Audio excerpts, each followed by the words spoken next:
अक्षय तृतीय दिन महाप्रभुंकर नियारा परंपरा दुईटी परंपरा गोटे दिन हम। अक्षय तृतीय दिन महाप्रभुंकर 21 दिन धरी चंदन यात्रा आरंभ होता बेले अक्षय तृतीय दिन रथ निर्माणकारी माने रथ निर्माण कार्य आरंभ करथांती। तेणुक चलचंचल नरेंद्र पुष्करिणी।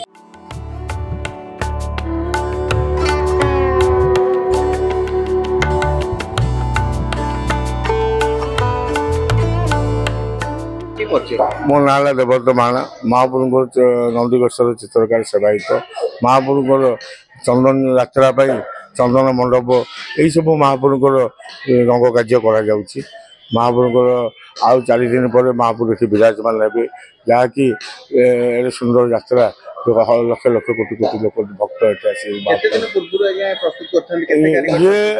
आम अक्षय तृतीया जो चंदन यात्रा कम प्राय 15 दिन पूर्व कार्य आरंभ है। संक्रांति पणा संक्रांति बासी आम महाप्रभुर चंदन यात्रा कार्य प्रस्तुत कारीगर 5 जन प्राय कारीगर कम कर आम घर पिला 4 भाई जाक भी बापा भी थे ये सब मिली चंदन यात्रा कार्य जो रंग रोचे आम परंपरा रंग भी रोचे वाटर प्रिंट रंग तापर आपण रोचे कौन ऑयल पेंट रंग जो बांधर चारिपट सुंदर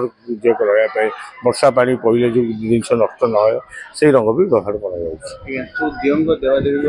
देवादेवी सब परंपरा चित्र जो रही आम जो पंडा मान चित्र भर अच्छी पंडा मान चित्र अच्छी जो महाप्रभुर जो दुआरपाल सब था से दुआरपाल भी आधे चित्र कराए जो कहती सखी रहती जो महाप्रभु को सेवा करती से भी आधे उपस्थित अच्छा जमी कहती रथरे 33 कोटी देवता महाप्रभु पाखे जाती सेमती चंदन यात्रा भी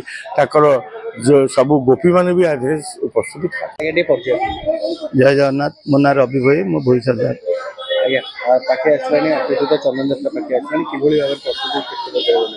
चंदन यात्रा प्रस्तुति तो जोरसोर चली कहीं आज आम जोटा कि 27 तारीख कार्य आरंभ होती चाप कार्य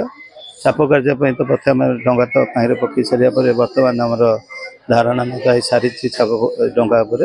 या पट्टा बाड़िया दीजिए खंबी उठी सारे बेदी और खंबी उठर आम मुंडुली भी नदीबू ये तो चाप कार्य यहाँ प्रायतः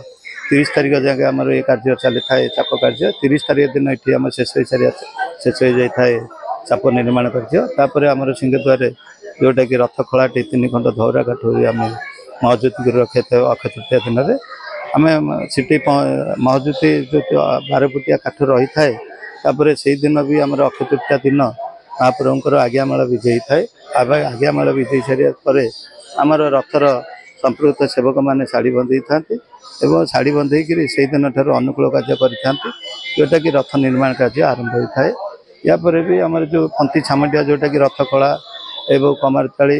एवं भारती कोठा आमर भगवती कोठा इत्यादि जो पंथी छामटिया श्रीमंदिर प्रशासन तरफ सी भी संपूर्ण हो सारी कहीं महाप्रभुंर चंदन यात्रा प्रस्तुति कार्य जोरसोर चली। जय जगन्नाथ मो ना कार्तिक भाई चंदन यात्रा बरदान चालिया बंधा हुए चालिया महत्व कौन चाड़ियार महत्व हूँ परंपरा अनुसार आम से अक्षय तृतीया 2-3 दिन थाई 4 दिन थाई आम से चाली निर्माण करूँ एवं से चाली आम आगे परंपरा अनुसार काठ पोती काठ बांधी बाउंश छाड़ बाउंश मूली बाउंश पकई कांच पकई आम निर्माण करूँ। एथरक आम से पाइप सिस्टम करा पाइप रे छामुंडिया करा तापर आम बाउंश छाड़ बाउंश मूली बाउंश एवं चांच पकई निर्माण करछु। ए वर्ष 11 बखरा करा यहाँ परंपरा अनुसार ये चाली